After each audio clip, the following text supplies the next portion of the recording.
Hi mga preni! Baka gusto nyo ring subukan ang version ko sa pagluluto ng isang masarap na putahe gamit ang beef na talaga namang ikay mapapa-extra rice kapag ito ang ulam dahil sa taglay nitong sarap na babalik-balikan. And I'm Pani from Pani's Cookery. Sa isang bowl ay combine natin ang 1 kilogram of beef and 1/2 slice of lemon juice na gagawin nating pangpaasim, ground black pepper, at magtakal tayo ng 1/3 cup of soy sauce na ating pampalasa. At para sa tips at kumpletong listahan ng mga sangkap ay panoorin ang video hanggang dulo. I-mix lang natin at i-marinate natin ito for 1 hour. Takpan natin. 1 hour later ay nanuot na ang lasa nito hanggang sa loob. Separate natin ang marinade sauce, then set aside. Turn on the heat at maglagay tayo ng oil dito sa pan. Isaute natin ang garlic for a few seconds and onion, saute until fragrant and translucent. At i-add na natin ang marinated beef. Haluin muna natin, then saute natin for a minute. Add bay leaves na siyang magbibigay ng extra aroma sa ating sauce. Saka natin ilalagay ang marinade sauce na ating pinagbabaran kanina. I-stir muna natin to distribute the flavor. I-cover natin and cook for 20 minutes.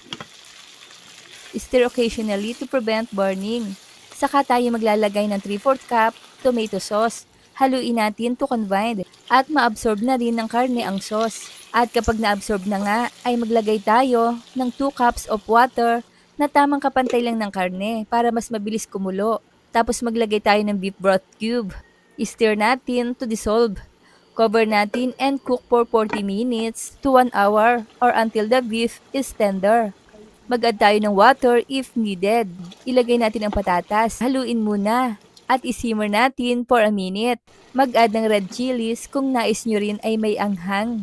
At lutuin natin until the potatoes are soft. Saka natin ilalagay ang bell peppers at maglalagay din ako dito ng grated cheese, unsalted. Means hindi ito maalat mga preni. I-cook natin for a few minutes until the sauce thickens. Kagaya nito mga preni oh. Nakikita niyo ba yan? Turn up the heat. Ay grabe, ang shiny ng ating sarsa. At kung nakaabot kayo sa punto ng bidyong ito, ay mga tagasa naman kaya ang nakapanood ng video kong ito. Ngayon pa lang ay shout out po sa inyo at maraming salamat. Isali na natin sa isang bowl. Ang original nga pala nito mga preni ay nilalagyan ng taba ng baboy sa loob ng karning baka. Kaya tinawag na mechado, means ito ay may mitsa sa loob na parang gasera. Ganun yung original talaga nito. Etong sa atin ay mas pinadali natin, pero yung lasa ay siyang siya, walang pinagkaiba. Diyaran, eto na ang ating beef mechado, Panis cookery version. At syempre, hindi mawawala ang tikiman time. Husgahan na natin mga preni. Kain na tayo. Sarap. Kayo na rin ang humusga kung masarap ba sa inyong paningin. Basta para sa akin, ay masarap. Recommendable talaga na pwedeng-pwedeng panghandaan. I-try nyo na rin para matikman ang ganitong version ng sa akin. Kaya naman kung hindi pa kayo nakapollow sa aking page, ay i-follow nyo na ako para updated kayo sa mga reseping ibabahagi ko pa. Huwag kalimutan, cook with love. Thanks for watching. Bye-bye!